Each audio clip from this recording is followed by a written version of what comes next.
Kandidujem na bratislavského župana ako nezávislý kandidát. Ďakujem všetkým, ktorí ma podporili v petícii, je to pre mňa záväzok. Myslím si, že do komunálnej a regionálnej politiky by mali vstupovať ľudia, ktorí si prešli v samospráve od tých najnižších úrovní. 11 rokov som poslancom v miestnom zastupiteľstve, 8 rokov som poslancom v Bratislavskom samosprávnom kraji. Myslím si, že poznám tú lokálnu politiku naozaj od tej najnižšej úrovne, ktorá rieši problémy bežných ľudí. Od natretých lavičiek cez opravené detské ihriská až po zastávku mestskej hromadnej dopravy.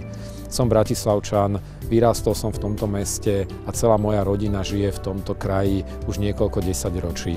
To znamená, mám k tomuto prostrediu vzťah a určite by som ako bratislavský župan zastupoval prioritne záujmy všetkých občanov bez ohľadu na politické sympatie.